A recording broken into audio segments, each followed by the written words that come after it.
It's been a few weeks now since the smash hit British TV show Line of Duty has come to a fairly disappointing end.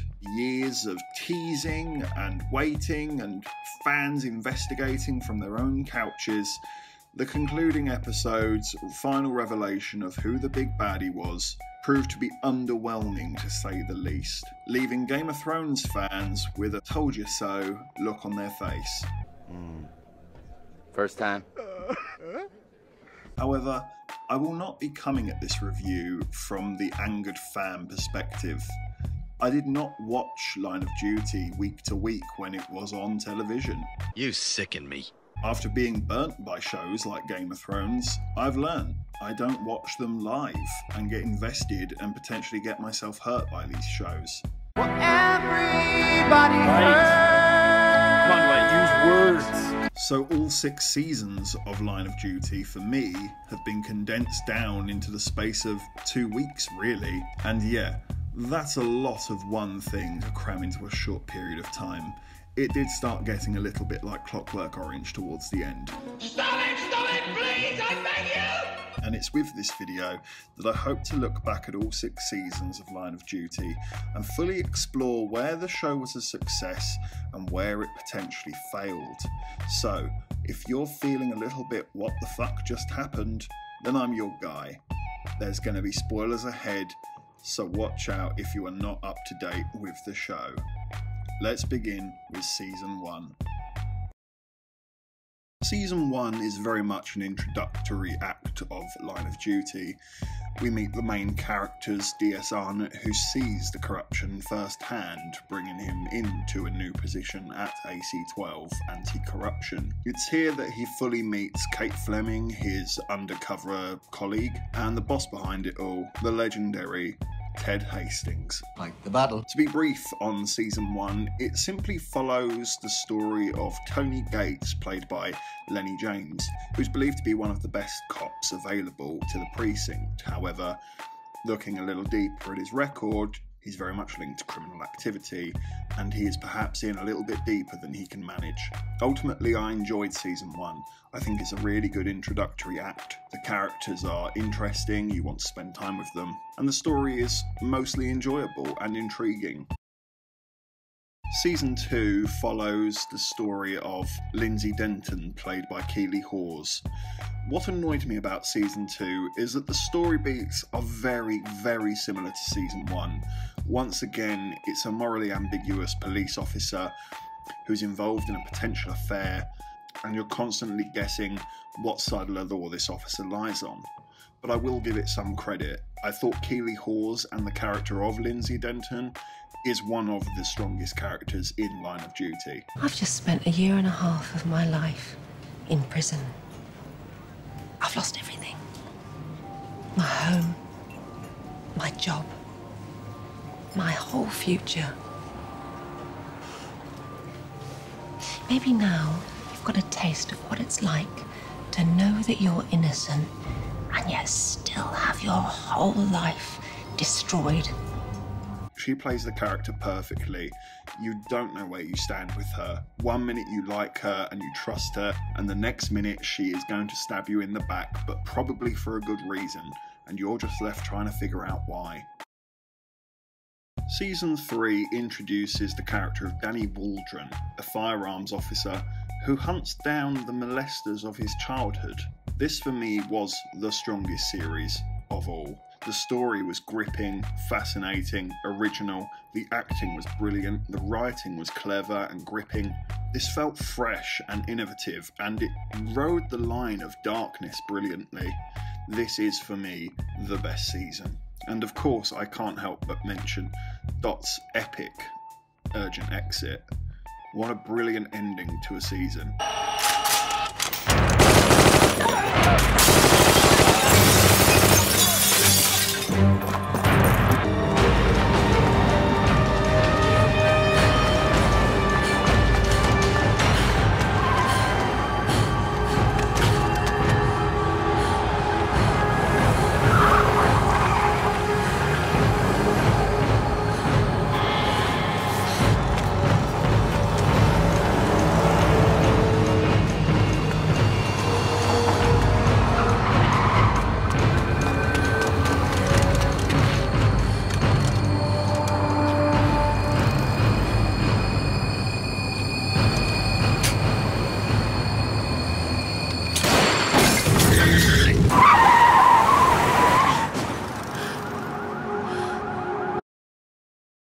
Season 4 continues the vein of bringing in a reputable actor to play the bent copper of the season, and Season 4 is Tandy Newton playing Ros Huntley.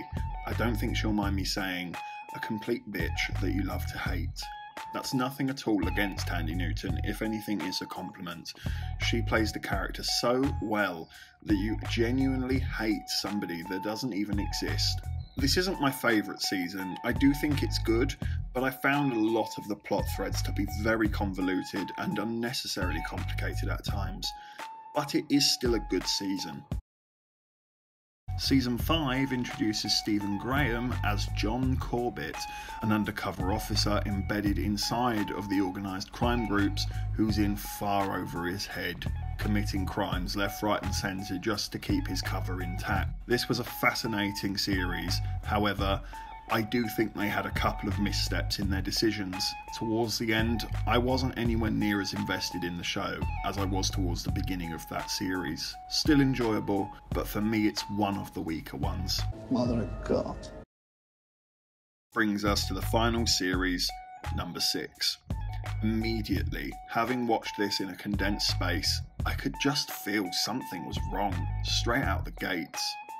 Joe Davidson, played by Kelly MacDonald, is brought in as the bent copper of the season, and as much as I thoroughly enjoy Kelly MacDonald, the character she plays just feels so unthought out.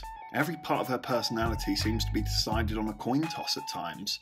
You don't know if she's this, that, or the other, and you generally just struggle to connect with her. D.S. Arnott's personality has been reduced to nothing but a pill addict who sleeps with absolutely everybody, which is a far cry from the character we met at the beginning, a true hero against corruption. Kate Fleming seems to be nothing short of an idiot because she can't figure anything out anymore when she's by far one of the best officers on the team. And Ted Hastings is completely muddied unnecessarily with this whole £50,000 missing storyline, which is by far one of the worst written stories throughout the show. It's messy, it's convoluted, it doesn't make sense, and it's completely unnecessary. And we will be left holding a sprat when we should have landed a mackerel. Writing just felt rushed and all over the place from the get-go. Things just don't make sense. Why does Steve suddenly have a James Bond-like underground car park full of very flash cars? Why was James Nesbitt reduced to nothing more than a set of photographs and a clip in a very dark video that I'm guessing wasn't even James Nesbitt? What a waste of a brilliant actor. And not to mention the final reveal being that H, after all this time, is none other than Ian Buckles. What, are you retarded? Yeah. To put that into context for some of you, that's like James Bond taking out all of the big bad tough guys of Spectre to find out it was Mr. Bean behind it all along.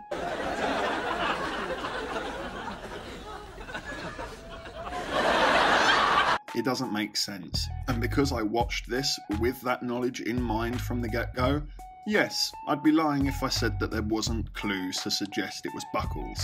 However, as the show goes on, the clues become incredibly manipulated.